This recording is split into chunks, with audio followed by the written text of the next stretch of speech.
പൊൻകുരിശിന് പിന്നിലുള്ള ദുരൂഹതയും അച്ഛന്റെ കൊലയാളിയെയും നമുക്ക് അന്വേഷിക്കേണ്ടി വരും. Yes madam.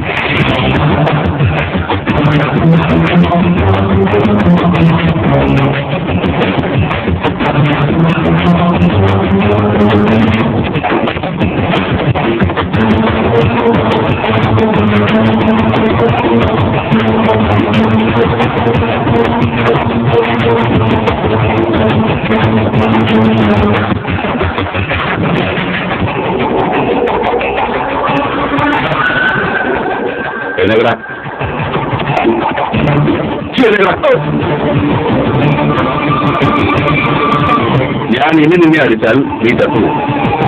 അതുകൊണ്ട് ചോദിക്കുന്ന ചോദ്യങ്ങൾക്ക് സത്യസന്ധമായ ഉത്തരം പറയണം.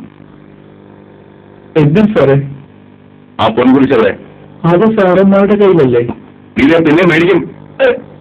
നേരെ വേണ്ട. അവർ എവിടെയാ കുളിച്ചത്? സത്യദോഷം പറയുന്നത്